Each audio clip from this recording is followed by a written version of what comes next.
The 6th of June 1944, France. Dawn rises over the English Channel as the coast of Normandy fills with Allied ships. Battleships hammer German fortifications along the beaches. Above them, the sky vibrates with aircraft as paratroopers drop behind enemy lines, and fighters sweep low across the fields. By nightfall, more than 100,000 Allied soldiers are ashore. Word spreads like fire through occupied towns and remote farms. Liberation has begun. In the hills and forests, the Maquis, the French resistance, spring into action. They cut railway lines, fell trees across roads, and strike German convoys. In barns and cellars, small hidden radios crackle with coded messages from London, sent by the British Special Operations Executive. The riddles once whispered in secret now carry one clear order: rise, support the landings, break the German lines. But in Bordeaux, hope is mixed with bitterness. Memories linger of a collapsed network, emptied safe houses, and a former resistance leader, who inspired hundreds, then betrayed them. A man who became a double agent, whose decision crippled the resistance in the region. As France rises, his fate draws near. His name was André Grandclément. Early life. André Marie Hubert Grandclément was born on the 28th of July 1909 in Rochefort, southwestern France. His father, Admiral Raoul Gaston Grandclément, and his mother Amélie de Barillet raised him within the rhythm of military postings. His childhood taught him discipline and constant movement. He studied at a Catholic private school in Paris, but also lived for periods in Beirut and Tunis, then under French control. After returning to Paris, he prepared for a military career. At this time, he met Geneviève Toussaint. They married in 1929 and had 5 children, though only 2, Ghislaine and Francine, survived infancy. He served as an army officer while studying law in Poitiers, but a riding accident and illness forced him out of the military in 1934. A year later, he settled in Bordeaux as an insurance broker, built a business, forged new relationships, and eventually separated from his first wife. In 1939, he met Lucette Tardis, who would become his second wife. War comes to France. When the Second World War began in 1939, Grandclément, once ruled unfit for service, was recalled to his old unit. He fought bravely in 1940 during the Battle of Sta in the Ardennes. After the French armistice of the 22nd of June 1940, he returned to Bordeaux. At first, he viewed the new Vichy regime favorably. As an anti-communist,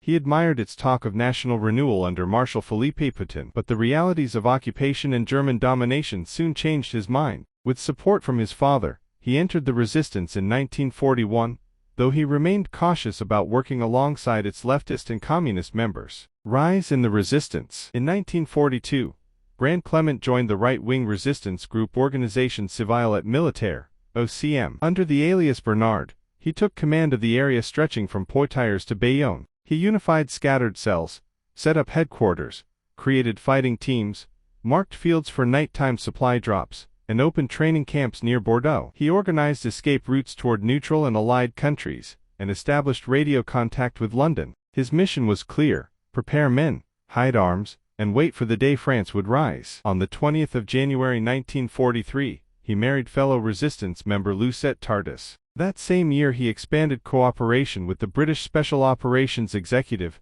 SOE, the secret service tasked with empowering resistance movements across occupied Europe. With SOE support, the Bordeaux network flourished. Dozens of drop zones were prepared, and training intensified. For a brief time, everything seemed to work, but the illusion would not last. Collapse of resistance networks. In 1943, German security forces struck devastating blows against resistance groups across France. Through informers, radio detection, and sudden raids, networks were unmasked and dismantled. A major fall in Paris exposed documents that should never have existed. These led the Germans straight to Bordeaux. For a while, Grandclément managed to evade arrest, but then he learned that Lucette had been captured. He wanted to surrender himself in exchange for her freedom. Other resistance fighters warned against it. He was too important and knew too much. In September 1943, he was recognized in a Paris café, arrested, and brought back to Bordeaux. There, Gestapo officer Friedrich Doss, a skilled interrogator,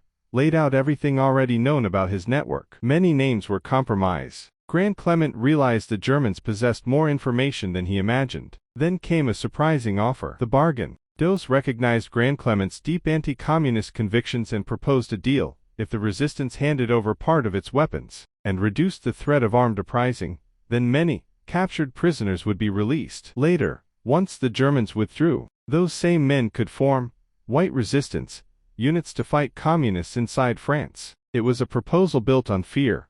One enemy played against another. Grandclément was allowed a few hours of conditional freedom to consult with allies. Many rejected the idea outright. One resistance member nearly executed him on the spot for even considering it. Despite this, Grandclément accepted the Gestapo's offer. Around 45 tons of hidden arms, roughly a third of the region's supply, were surrendered. About 100 prisoners were released. Arrests planned by the Germans were cancelled. Grandclément had crossed the line. He became a double agent, splitting the resistance in the Bordeaux region. Some said he saved lives. Most said he crippled the movement and handed the occupiers the tools to destroy them. The Gestapo exploited the breach ruthlessly. Every meeting became a possible trap. 1944. A changing France. By early 1944, German pressure forced more civilians into the resistance. Young men fled mandatory labor orders, hiding in forests rather than being sent to Germany. The SOE renewed supply drops. Attacks on trains and roads returned, but the wound Grandclément left did not heal. Rumors spread across France. In July 1944, a message from Free French Services in London identified Grandclément as a traitor responsible for the deaths of fellow resistance fighters. Still, he had friends and protectors. Some believed he had acted with good intentions. He hid with Lucette at Pilat-sur-Mer,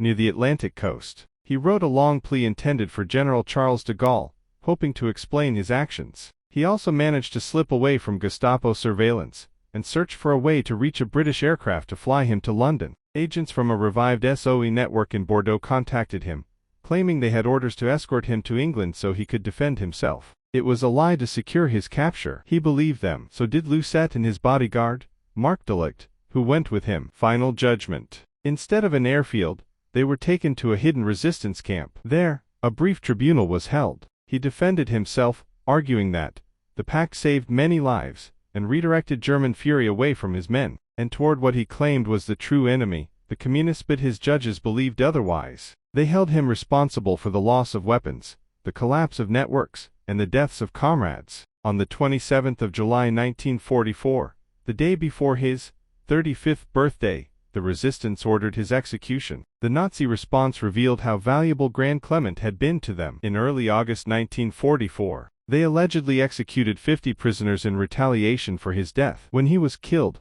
André Grandclément was just 34 years old. His story ending in the shadows of betrayal, fear, and war. Before we end today's story, visit worldhistory.tv, your destination for true history lovers. Discover exclusive documentaries and stories you won't find anywhere else. Thank you for watching. Don't forget to subscribe for more.